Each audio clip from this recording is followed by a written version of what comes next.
Hi, I'm Jill Maurer and welcome to my channel. On my channel we talk all about design. Today we're talking about wedding dresses, which of course have to be white. Or do they?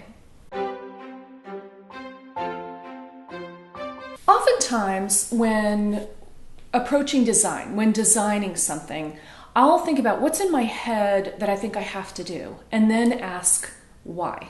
And whether it makes sense for me to do it. Because a lot of times we find out that we're doing things the way other people have done them and we don't even know why they do them that way.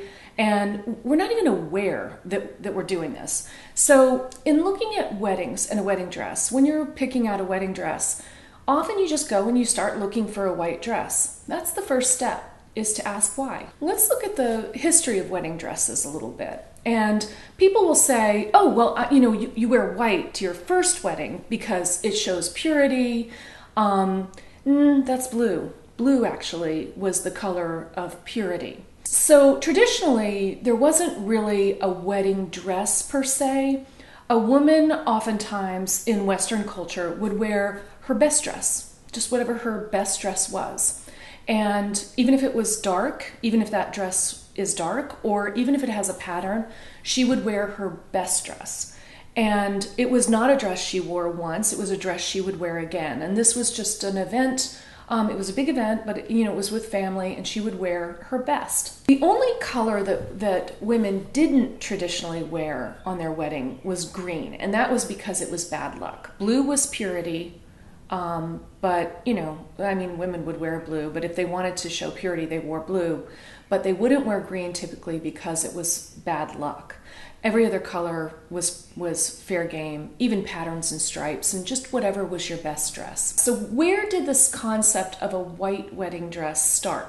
There were white wedding dresses on occasion because sometimes that was somebody's best. And I think the earliest known wedding dress that was white happened around 1400. A lot of people think that Queen Victoria was the first person to wear a white wedding dress. She wasn't the first person to wear a white wedding dress, but it was not common to choose white when she chose white for her wedding in 1840. She chose to wear a white dress, and white in that time really symbolized more wealth because it was, and it probably was not pure white because it was difficult then to bleach fabrics. They don't have the bleach that we have today. So it would have been a very fine fabric to be able to be light.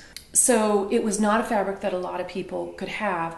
Not only that, in order to wear a white dress, you had to be pretty wealthy because you probably weren't going to get to wear it too many times. They didn't have the laundering that we do today. And so it showed wealth because it was something that you weren't going to wear very often and maybe really only once. Some people also think, well, right after that, everybody wore white to their wedding. It became traditional a few years after her wedding, but again, only for the wealthy. So everyday people were continuing to wear their best.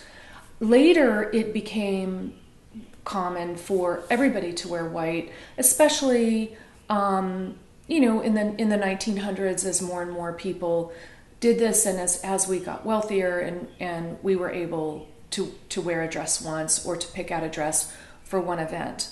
Then when the Depression occurred, it went back to people wearing their best. And then again, got picked up for wearing white. We all know, like Grace Kelly, we can picture people wearing white to their wedding, and that became sort of traditional. Not necessarily for a second bride. We think that if it's your second marriage, now somehow you're not allowed to wear white because you're no longer pure. Wear what you want to wear. You get to wear whatever you want to wear. But also know that if it is your first wedding and you're doing it just because you think you have to, the fact is you don't have to. You can wear whatever color you want to wear, and that can be traditional. So this is, obviously I'm talking about Western culture here. In Eastern culture, the brides usually wear red. So in India, China, red is typically the color that they wear for a wedding, and that represents auspiciousness. Today, as they are also affected by Western culture, they will often wear white and red, or mostly red and some white. But red is really the traditional color in most Eastern countries. So really, white wedding dresses are not a tradition. They're more of a trend. They're a trend that's been going on for a while now, but they are a trend, not truly a tradition. You have the freedom to wear whatever you want to wear. And I'm curious to know, what color are you going to wear to your wedding? Or what color did you wear to your wedding? I upload videos every week, and I hope you'll subscribe and join me. See you soon.